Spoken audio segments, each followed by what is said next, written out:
Hello. If you were the head of your country, what would you do first?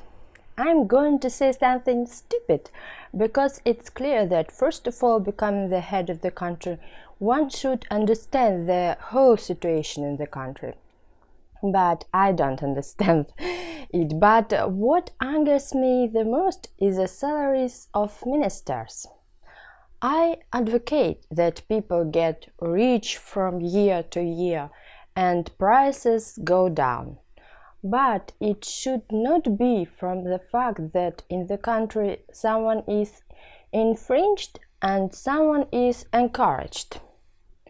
Therefore, the salaries of ministers concern me only in comparison with the salaries of ordinary workers throughout the country. So, what I would do in the first place is to reduce the salaries of ministers, and at the same time I would increase the subsistence minimum and minimum wage in the whole country. Here are the numbers.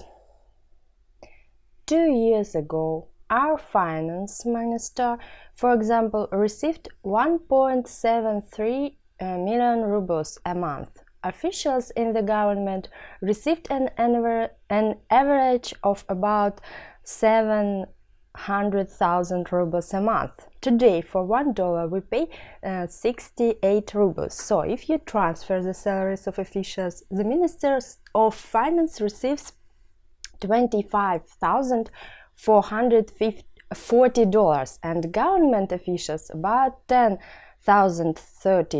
To give you an understanding of the size of the disaster, I'll let you know what you can buy with that kind of money.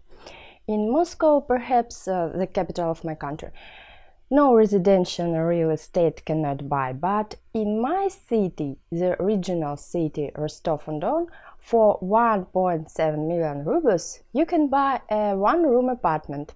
So, it turns out that every month our finance minister gets an apartment in Rostov-on-Don, while the average Russian has to save money for such an apartment for several years, about 10 to 15, if it's from scratch, or take an apartment in a mortgage and pay monthly from 6 to 12%.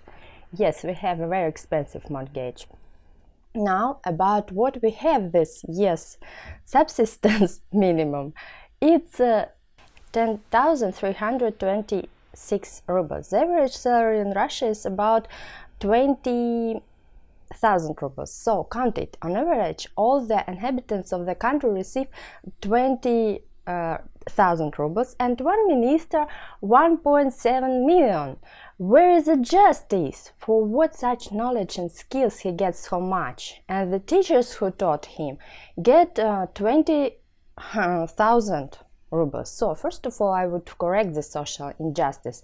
And I'm unpleasantly surprised by the fact that the people of Russia, one of the richest countries in resources, pay for oil and gas products on a par with those countries where Russia exports its natural resources.